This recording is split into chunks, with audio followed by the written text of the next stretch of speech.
Hi friends, I am Edwin Williams, EJW Science Research. NASA successfully transmitted a laser beam from LRO to ISRO's Vikram lander, a novel experiment to verify whether on the surface of Moon a laser beam transmitted from an orbiting NASA spacecraft to an Oreo-sized device retroreflector on Vikram lander could be reflected back to the LRO. This is the first time this experiment is performed on the moon's surface, which will open up the door to a new way to locate targets in the moon with precision. Time 2000 hours, date December 12, 2023. NASA's Lunar Reconnaissance Orbiter LRO points its laser altimeter LOLA towards ISRO's Indian Space Research Organization Vikram lander. Since 2009, LOLA is responsible for mapping the moon's topography to prepare for missions to the moon surface. Location of Vikram lander, 100 kilometers away at a mountainous crater in the south pole region of the moon. LRO starts transmitting laser pulses to the retroreflector. Retroreflector sends back the laser beam. LRO registers the light. Scientists at NASA and ISRO are thrilled. Cheers. Operation success. Dr. Sioli Sun, leader of NASA's team at Goddard Space Flight Center in Maryland, US, that developed the retroreflector on Vikram as part of a partnership between NASA and ISRO, beamed with pride. We have shown that we can locate our retroreflector on the surface from the moon orbit. Our next step is to improve this technique so that it can become routine for missions that want to use these retroreflectors in future. Sending laser pulses from stationary object to a moving one and measuring how long it takes for the light to bounce back is a commonly used way to track ground.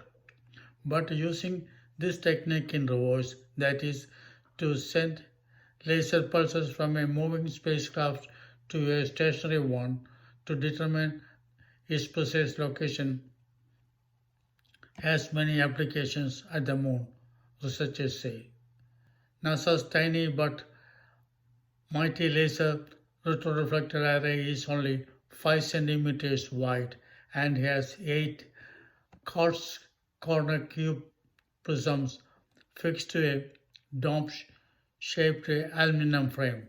This simple and durable device needs no power or maintenance. It could last for decades. Its configuration allows the retroreflector to send back light coming in from any direction back to its source. This new generation of tiny retroreflectors have been more application than their larger predecessors. On the International Space Station, they are used as precision markers that help cargo delivery spacecraft dock autonomously. In future, they could guide Artemis astronauts, which will have the first woman and also of color to land on moon, to the surface of the dark, for example, or mark the locations of spacecraft already on the surface, helping astronauts or uncrewed spacecraft land next to them. At present, LRO's altimeter LOLA, operating since 2009, is the only laser instrument orbiting the moon. Since then, it has been mapping the moon's topography to prepare for missions to the surface.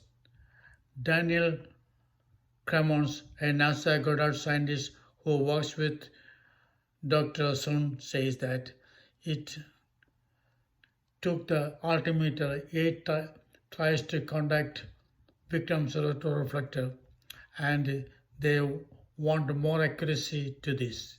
Lola works by dispatching five laser beams towards the moon and measuring how long it takes each one to bounce back.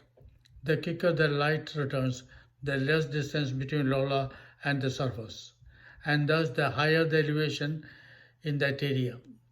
Each laser beam covers an area of 10 meters wide from 100-kilometer altitude because there are large gaps between the beams. There is only a small chance that the laser pulse can contact a retroreflector during each pass of the lunar orbiter over the lander. Several NASA retroreflectors are slated to fly abroad, public and private moon landers, including one of JAXA's Japan Aerospace Exploration Agency SLIM's lander that land on the moon on January 20th, 2024.